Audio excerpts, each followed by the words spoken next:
Thank you, Melinda. Thank you all for coming. Diana Raab has long believed that writing is more than ink on paper. It's a way of healing, of transforming, of finding ourselves again when life feels a little too scattered. She knows better than most that writing isn't just about clever lines or tidy stanzas. For her, it's a lifeline, a way to heal, to transform, and occasionally to laugh at the messiness of being a human being. Her poetry is vivid and tender, expansive, yet intimate.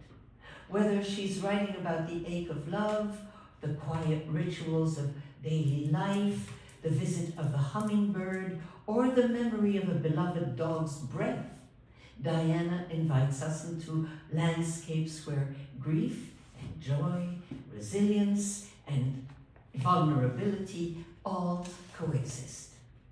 With her background in transpersonal psychology, she approaches language as a bridge between inner and outer worlds, consciousness and connection. Her collections from Dear Anaïs, and Anaïs, you pronounce it Anaïs, right? Okay. Dear Anaïs, My Life in Poems for You, or Bliss, or more recently, An Imaginary Affair, poems whispered to Neruda, whispered, show her gift for weaving personal experience with universal themes. In her hands, familial bonds, love, loss, gratitude, and sensuality become not just subjects, but shared journeys. And when she's not writing, Diana is teaching and mentoring, reminding us that journaling isn't just for angry teenagers. It's a practice for anyone who wants to live a little more awake, a little more whole. I'm happy to applaud Diana Raab with you this evening.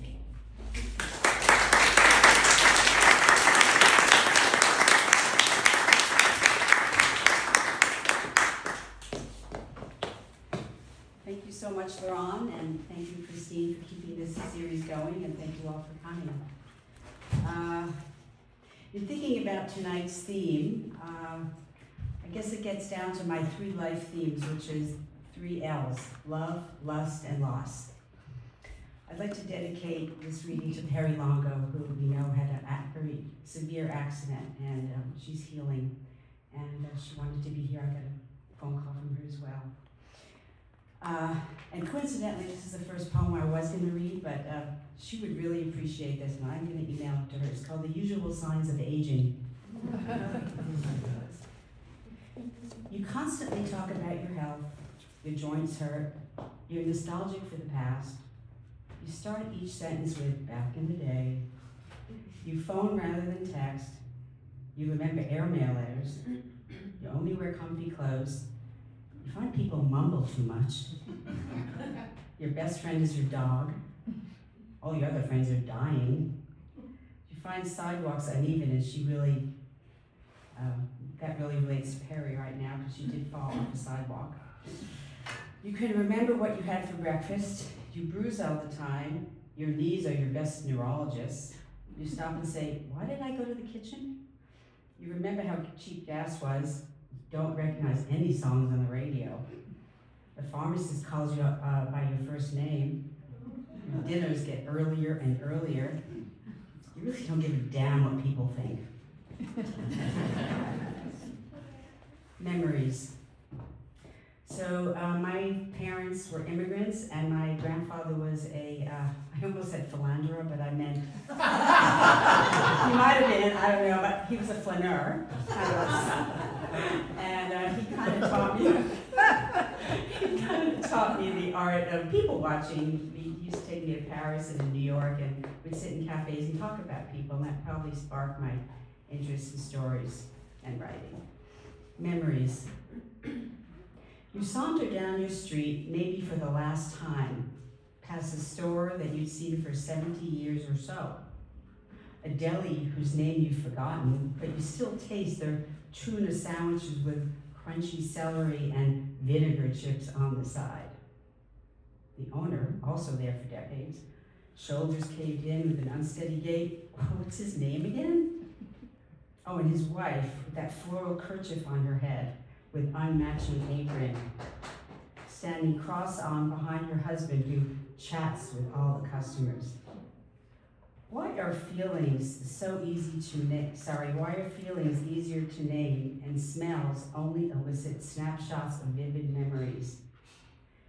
You wonder these things as you age, although you've been caring less and less about such wonderings. All these moments, they really matter. These next two poems, my son's out there, this is dedicated to you. Maybe I'll wait till he comes back. This is from my collection, Ode to Hot Toddy on a Sick Day, and it's after Neruda's Ode to Wine. We all know that he has a lot of odes. And I actually made it hot toddy last night just because it felt so good, so cold lately. I'm sorry, I forgot to look at my watch. You'll hopefully remind me. Golden colored hot toddy, you glisten under tonight's moonlight sliver as my throat aches for you. Your golden light flashes your love, flecks of lemon, all about this whiskey, swirling with honey from the bee that loves that buzz you give me. Never has one night been enough with you, Toddy. Sipping from your cup, Toddy. My soothing drink glittered with your love, all tangy with the healing powers of ginger. Silky like my legs, cozy in the blankets, such longing brings me to you, Toddy. I can drink you over and over again. Your hues brighten my day, my delicious love, but more than anything, it's your colors that sing the flames in my fever, an abundant and floral fragrance of you and your tipsy presence in my life. This is also from the Neruda Imaginary Fair book. It's called His Smile. Take my diamonds, bury my treasures, burn my books, but never take away my smile, take away your smile you just left. Don't take back the carnation you picked me as a child, the baby food left on porcelain plates, or that golden light on the day you were born, son. Your sadness each day of it pools into the lining of me. Those many worlds on your brow, in your gaze's shadow. Let me tug them from you when you sleep, not far from the turbulent ocean, such misery and regret. I smile at you. You didn't smile back then, but you do now. I walk away glowing.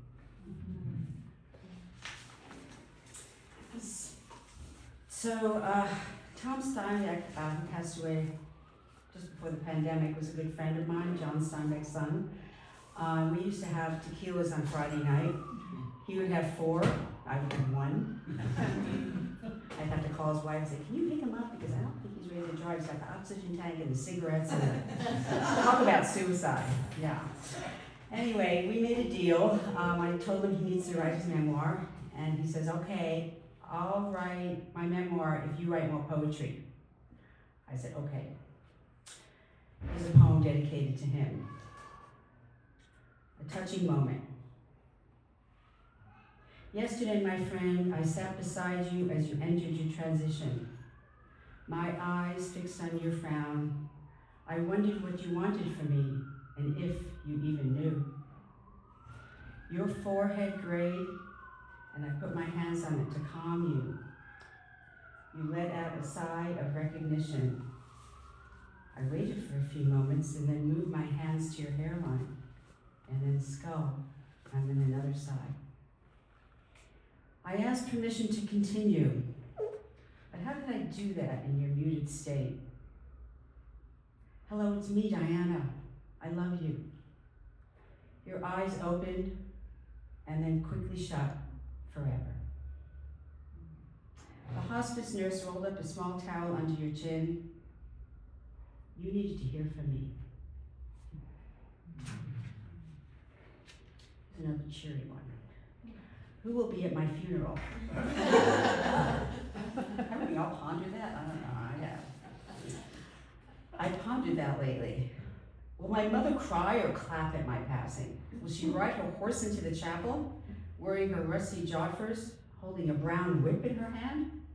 He was always more important to her than me. What about my first boyfriend, the cute blonde in 6th grade, turned lawyer? Or the man I flirted with on an airplane? What about Jim, I co-edited an anthology on addiction with?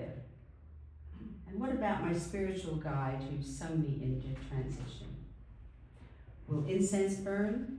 Will there be oracle readings? Will everything be purple? This next few poems are from my collection Lust, a little more upbeat. Short poem called Pick Up. It wasn't the offer or the way you said it. It wasn't the way you did it or made me feel. It wasn't the time of day or the month or the year or the shape of the moon caressing us or how the sun rose when you smiled. It wasn't how traffic zipped on the freeway or how you said goodbye. It wasn't just about the way you loved me, but it was just how you cared.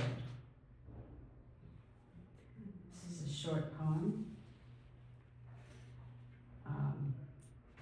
Barry Spacks this was the last book. He was the first poet laureate of Santa Barbara. This is the last book he blurred before he passed. He loved this poem, which is why I'm reading it. Found. The day my first story came to me, I started smelling roses around you and suffocated in my own delight. Friends do not meet one another. They knew each other from the very beginning. Coins. Yeah. Well, I'll give it to him later. Coins. I no longer save or collect them. As a child, a penny held value like bazooka bubblegum wrapped up in a comic. My 2-year-old grandson asks, "What's this?" holding up a penny. When I say it's used to buy things in stores, he stares at me with this blank expression framed with his stringy blonde bangs. Has he ever even been to a store? Does your mommy use money like this? His wide hazel eyes are fixed on mine. I try again. Does your mommy buy things on her phone or in a store? That stare returns. I tell him that when I was a child, we had no phones.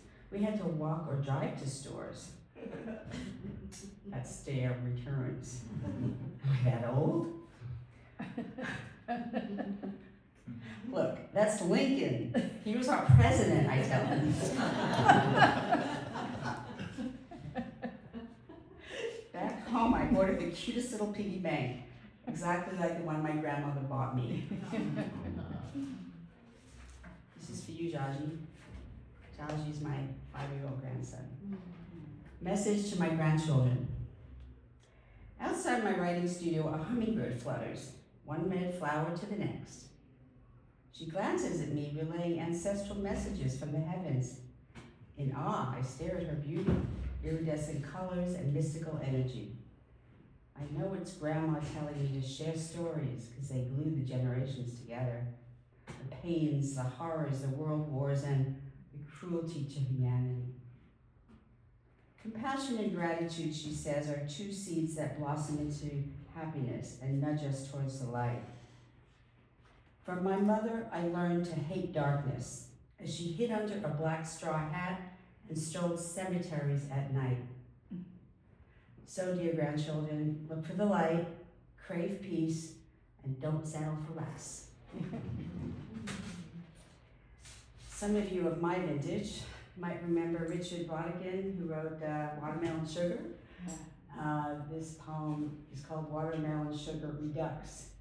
Oh, by the way, I've been writing a lot of high buns and haikus lately, and thanks to Emma for the encouragement. I really appreciate it. And so those of you that don't know, a haibun is basically a short piece of prose with a haiku after it or before it. Depends where you like it, but I like it after.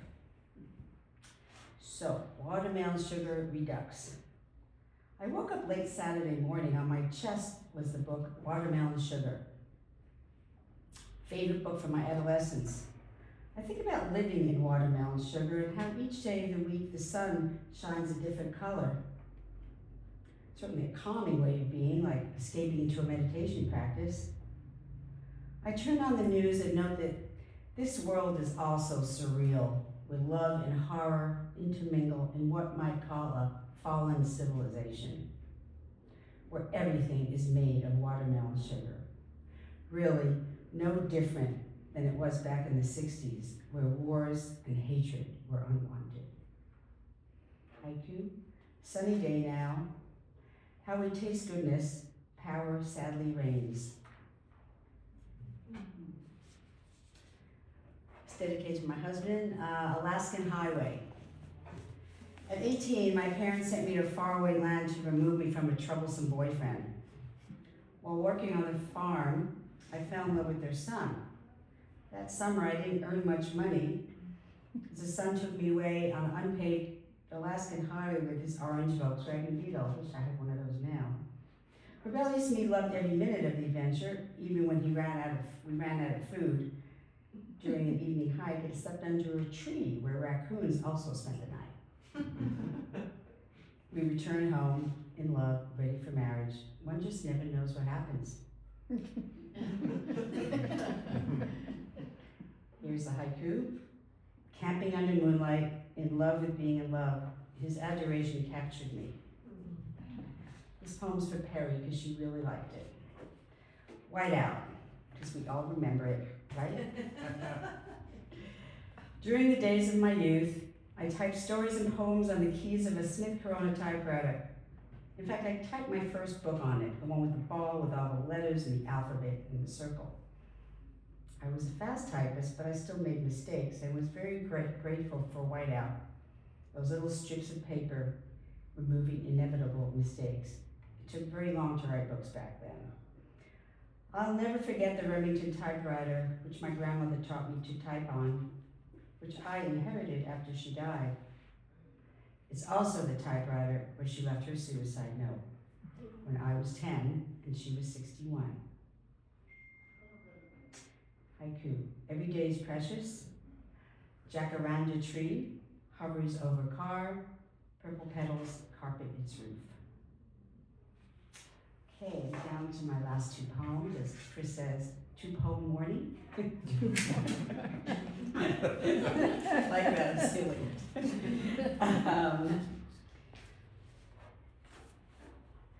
Small ecstasies. After it rains, what about the petrichor, the scent of roses? What about the Kuan Yin on my desk that radiates compassion? Or the morning coffee brought by my love? Or opening a gift for my grandchild? What about the taste of milk chocolate or s'mores around a crackling fire pit on a cool fall evening? What about Rumi, my apricot poet? Perfect. An apricot puppy, my muse, who paws the pages he likes. How often during the course of a day do we forget what we love? So much of what we remember is a surprise. Like Grandma atomizing Soit de Paris the evening she took her life in my childhood home. What about those Madeleine moments, like the smell of Crayola crayons, or the smell of Play-Doh, that sweet vanilla fragrance, bringing me back to my childhood? How can we all pay more attention to these ecstasies that accompany us every day of our lives? Some of you might recognize this from the collection that Chris and I edited together, Women in a Golden State. It's called Creative Revolution. I actually wrote this a very long time ago, but I thought it was really timely now. Create a revolution, and thank you all for coming. Incite change, look for a patch of difficulty amongst the glistening clouds. hunt for an unneed met, or journey that you want to take. Stretch your arms to the sky's glow, find peace within yourself, offer a donut to the homeless. Tap into the closet never opened. Pull down some old journals. Sink your teeth into some good books. Write the author to share your enthusiasm for their warm words which make your heart twitch and your muscles flex upon the seat of your old bones. Teach the world how life circles and how change never really occurs. It just begs for a new sunlight. Let yourself go, be the one they talk about when you're gone.